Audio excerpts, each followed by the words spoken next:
Morning friends, ছোটদের জানাই আমার ভালোবাসা, তার সাথে বড়দের জানাই আমার প্রণাম। আশা করছি তোমরা সবাই খুব ভালো আছো। যে যেখানে আছো ঈশ্বরে কি পাই, আমরাও ভালো আছি। আমার নতুন আরও একটি ব্লগে তোমাদের সবাইকে জানাই স্বাগত। আজ হলো নতুন বৎসর, তো নতুন বৎসরের নতুন সকাল থেকে আজকে আমি আবারও একটা ব্লগ শুরু করে দিলাম। আশা করছি আজকের পুরো ব্লগটা তোমাদের খুব খুব খুব খুব ভালো লাগবে। তো চলো, সবার আগে সবাইকে বলে দিই হ্যাপি নিউ ইয়ার। নতুন বছরটা খুব খুব খুব ভালো কাটুক, ভগবানের কাছে এটাই প্রার্থনা করি। আমি ঘুম থেকে উঠে এদিকে দেখো আমি ইষ্টবিধিটা করে নিচ্ছি, হাত পাটা ধুয়ে বাসি ঘরটা ঝাড় দিয়ে এদিকে কিন্তু ইষ্টবিধিটাও করে নিয়েছি। তারপর বিছানাটা তুলে নিলাম, এবারে বিছানাটাকে একটু ঝাড় দিয়ে নিচ্ছি। আজকে বরমশাইও উঠে পড়লো, তো তোমাদের দাদাভাই উঠে এদিকে চাটা করছে, আর আমি এদিকে ভাবলাম যে না, এই ঘরটা আগে গুছিয়ে নিই। সকাল সকাল একটু দেখবে ঘর দোর গুছানো থাকলে যেন দেখতেও বেশ ভালো লাগে। আর নতুন বৎসরের সকালটায় যদি একটু ঘর দোরগুলো না গুছিয়ে রাখি, আমার মনে হবে পুরো বৎসরটাই আমার এরকম যাবে। তাই চেষ্টা করছি আজকে, যেহেতু নতুন বৎসর, সব কিছু একদম পরিষ্কার পরিচ্ছন্নভাবে, নিজেও একদম ফ্রেশ হয়ে একদম সব কিছু গাছানোভাবে যাতে থাকে, সেটাই যেন লাগছে। তো তাই জন্য দেখো, ঘরটা তো কালকে একটু ক্লিন করেছিলাম, আর নতুন বছর আসবে বলে তার জন্য তো আগে থেকে একদম পরিপাটি শুরু করে দিয়েছিলাম। তো আজকে যা যা করা হয়নি, একটু বাকি রয়েছে, ওগুলো কিন্তু করে নিচ্ছি। তো এদিকে দেখো মানি প্ল্যান্ট গাছটার মধ্যে একটু স্প্রে করে দিয়েছি। তারপর ওই যে প্রত্যেক দিনই তো তুমি যতই ঘর মুছোমাছি করো না কেন, ওই যে ঘর ঝাড় দেওয়া হয়, তার সাথে দেখবে সমস্ত কিছুর উপরে না ধুলোবালি পড়ে। তো তার জন্য সব কিছু কিন্তু আমি ভালো করে মুছে পরিষ্কার করে নিচ্ছি। তো ড্রেসিং টেবিলের নিচটা মুছে নিলাম, তারপর ড্রেসিং টেবিলের উপরটা না মুছে নেব। সকালবেলায় যা পরিমাণে ঠান্ডা দেই, তো আজকে সকাল সকাল না ঘুমটাও ভেঙে গেল। কালকে ঘুমোতে মনে হয় 1টা বাজলো। সে তো 31 পিকনিক খাওয়া দাওয়া হয়েছিল। খুবই দুঃখের সাথে না আজকে নিউ ইয়ারের ব্লগটা তোমাদের সাথে শেয়ার করছি। 31 তো ভিডিও করেছিলাম, সে আমার পুরনো বছরটা কীরকম কাটলো, অনেক মনের কথা এই ভিডিওটাতে আমি শেয়ার করেছিলাম। তারপর গিয়ে রাত্রিবেলায় 31 পিকনিক করেছিলাম, আমার ঘরেই খাওয়া দাওয়া হয়েছিল, অতিথি এসেছিল। তো সেই নিয়ে ব্লগটা না দারুণ হয়েছিল, তোমাদেরকে কি বলবো। আর আমি যেহেতু আমার ডেইলি লাইফস্টাইলটা শেয়ার করি, তো তাই জন্য তো আমি সবটাই আমার ব্লগে তোমাদের সাথে শেয়ার করব। তো সেই রকম না প্রত্যেক দিনের নিয়ে কিন্তু আমি 31 দিনকেও কিন্তু বছরের শেষ দিনটা ভিডিও শ্যুট করেছিলাম। ভিডিও শ্যুট করে ভিডিও এডিটিং করে আপলোডও বসিয়েছিলাম। তারপর আমার ভুলবশত কারণে ভিডিওটা ডিলিট হয়ে গেছে, আপলোড হয়নি। আর আমি না মেন ভিডিও ডিলিট করে দিয়েছি। যাই হোক, অনেকটা মনটা খারাপ লাগছে। তো কি বলো তো, যা কিছু হয়ে গেছে সেটা তো আর করলে তো আর আসবে না, সেটার জন্য বরং আরও ভাবলে আরও কষ্ট লাগবে মনে।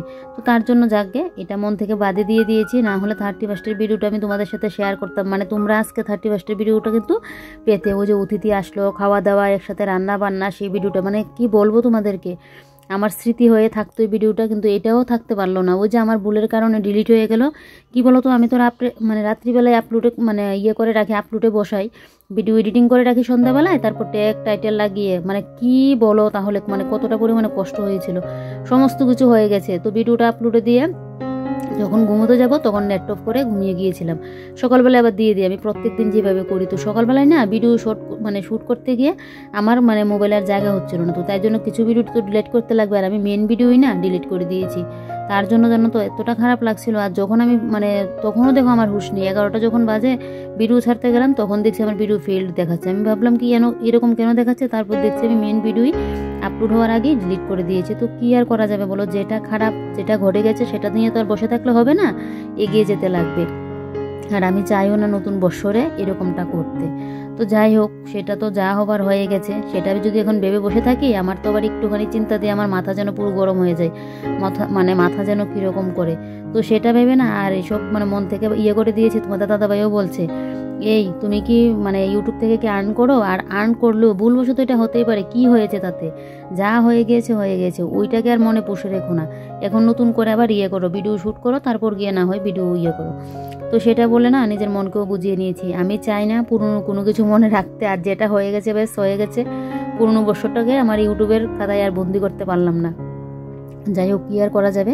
তো আজকে নতুন বছরের ভিডিওটা তোমরা কিন্তু পাচ্ছ। তো ঘুম থেকে উঠে দেখুন নতুন বছর বলে একদম ঘর দৌড় আগে ক্লিন করে নিচ্ছি, না হলে কিন্তু আমি রান্না বসিয়ে এটা করি। তো আজকে ভাবলাম কি সকাল সকাল উঠেও পড়লাম, কেন জানি সকাল সকাল না ঘুমটা ভেঙেও গেল। আর কালকে না অনেকটা এনজয় করেছিলাম। আমি তো এখন ভিডিওতে বলছি, ভিডিওটা না দেখতে পারলে তোমরা বুঝতে পারবে না, কারণ ভিডিওটা তো আর তোমাদের সাথে শেয়ারই করতে পারলাম না। খুব মজা হয়েছিল, সন্ধ্যা থেকে অতিথিরা আসলো, সেই একসাথে খাওয়া দাওয়া আড্ডা বেশ মজা করে কাটিয়েছিলাম। কিন্তু কি আর করব বলো, তোমাদের সাথে আর সেটা শেয়ার করতে পারলাম না। যদি ভিডিও না করতাম এটা একটা কথা, ভিডিও করে এই এডিটিং করে ট্যাগ টাইটেল থাম্বনেল সব কিছু লাগানো হয়ে গিয়েছিল। সকালবেলায় কাজের চাপ থাকে, তাই জন্য আমি রাত্রিবেলায় এই কাজগুলো করে রাখি। আর আমার এই কারণে আজকে মানে ভুলের কারণে তোমাদের সাথে আর শেয়ার করতে পারলাম না। যাই হোক, চলো নতুন বছর থেকে আবার শুরু করে দিয়েছি। মানে বলে না, পুরনো কোনো জিনিস আর মনে রেখে লাভ নেই। যেগুলো ভালো সেগুলো মনে রাখা ভালো, কিন্তু যেগুলো খারাপ এগুলো আর মনে রাখতে নেই। ওই যে এটা কথা চিন্তা করলে তো আমার টেনশন শুধু শুধু মাথায় হবে যে কেন ডিলিট হয়ে গেল, কেন ডিলিট করলাম, কি হয়েছে, এই ভিডিওটা আমি শেয়ার করতে পারলাম না। তো মানে তার থেকে এত দুশ্চিন্তা মাথায় না নাই ভালো। তো এদিকে দেখো, নতুন বছরে আমার ঘর দৌড় একদম সকাল সকাল গুছিয়ে পরিপাটি করে নিয়েছি। আর চারিদিকটা দেখো, দেখতে বন্ধুরা কতটা ভালো লাগছে। তার আগে আমাকেও একটু তোমাদেরকে দেখিয়ে দিচ্ছি। এই যে দেখো, তো ঘর দৌড় একদম গুছিয়ে গাছিয়ে পরিপাটি করে নিয়েছি। তারপরে যাবো গিয়ে রান্না করে। আর তোমাদের দাদাভাই চা খাবে, আমি চা খাবো না আজকে। ওকে আবার বলে দিয়েছি যে আমি চা খাবো না। আর এই যে দেখো, চারিদিকটা তো তোমাদেরকে দেখিয়ে দিলাম। আর আমার না হলুদ কালারের উপর এতটা মানে কি বলবো, আমি হলুদ কালার দেখলে আমার এতটা ভালো লাগে। দেখবে আমার ঘরে না হলুদ জিনিসটা একটু বেশি থাকে। আমার নাইটি, তারপর শাড়ি, মানে যেটাই পরে আমি হলুদ আর পিঙ্ক, বেশিরভাগই হলুদটা আমার হলুদ আর পিঙ্ক, মানে এই দুইটার প্রতি আমার যেন আলাদা একটা ভালোবাসা। তো দেখিয়ে নিলে পুরো ঘর। যাক, সকাল সকাল ঘর দূর গুছানো গাছানো হয়ে গেছে। এবার একটা লুক আসলেও কোনো অসুবিধা নয়। না হলে দেখবে হঠাৎ করে একটা লুক চলে আসলে আর ঘর দূর এরকম আগুছালো থাকলে বলবে বাড়ির বউটার কাজের কি মানে ছিঁড়ি, সারা বছর যে গুছিয়ে রাখি ওইটা কিন্তু আর বুঝবে না। তো যাই হোক, এদিকে মুখ টুক ধুয়ে আগে রান্নার জোগাড় জানতে করছি।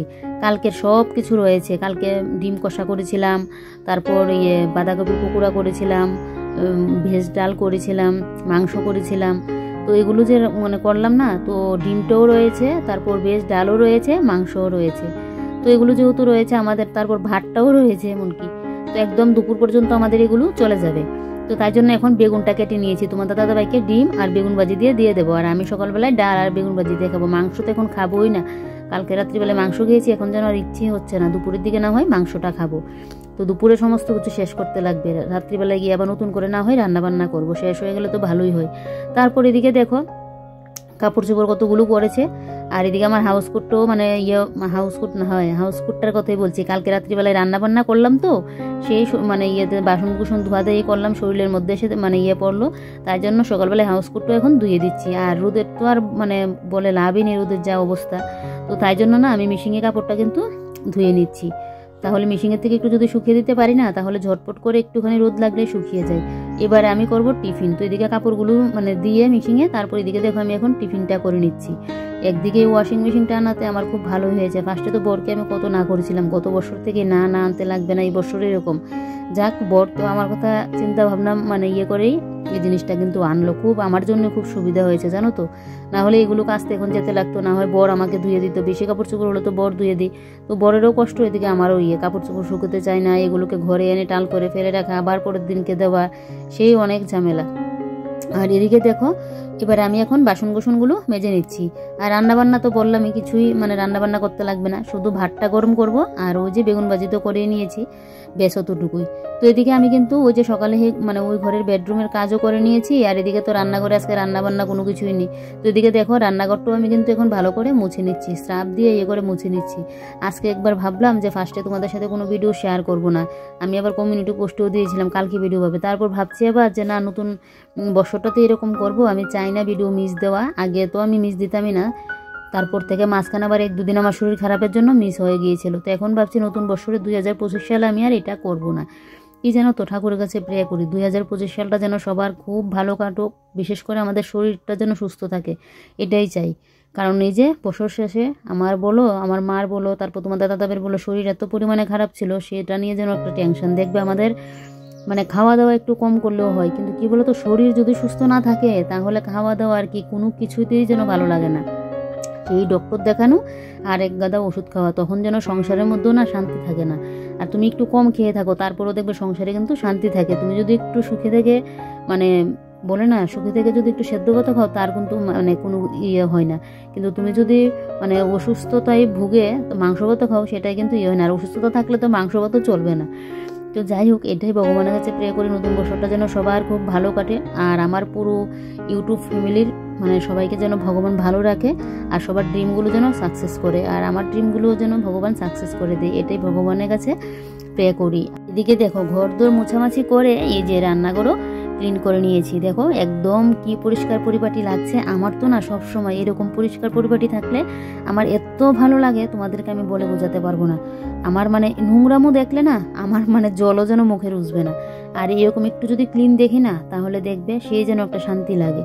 তো যাই হোক, দুপুরের কাজে শেষ। এবারে সকাল সকাল স্নান করে আজকে পুজোটাও দিয়ে নেব। তার জন্য এদিকে দেখো বসিয়ে দিলাম গরম জল। গরম জল ছাড়া তো হবেই না, কালকে একদম ঠান্ডা জল দিয়ে স্নান করেছিলাম। ওই যে অতিথি আসবে, তারপর 31 রাত্রিবেলার অনেক রান্না বান্না, ওগুলো মাথায় রেখে আর দুপুরে স্নান করতেও লেট হয়ে গিয়েছিল। একদম ঝটাপট করে ঠান্ডা জল দিয়ে স্নান করে এসে করেছিলাম। তার উপর ছিল মঙ্গলবার, বড় বাড়িতে ছিল। তারপর দুপুরে ওই ভেজ ডালটা দুপুরে রান্না করেছিলাম, সেই নিয়ে অনেক ছিল। তো যাই হোক, এদিকে আমার স্নান করে এসে পুজো দেওয়াও কমপ্লিট। বাসনটা মাজেনি, বিকেলের দিকে মাজবো। আর এই যে দেখো বাইরের অবস্থা দেখলে কি মানে অবস্থা হয়ে আছে, কি রোদের ছিঁড়ি, তাহলে বুঝো। তারপর আর কি, তারপর অনেকটা সময় রেস্ট করলাম, বিকেলের কাজ বাজ করলাম। তারপর এখন রাতের খাওয়া দাওয়া করতে বসলাম। সন্ধ্যার দিকে তোমাদের সামনে আসা হয়নি, এবার আমি খাওয়া দাওয়াটাও করি। আজকের ব্লগটা এখানে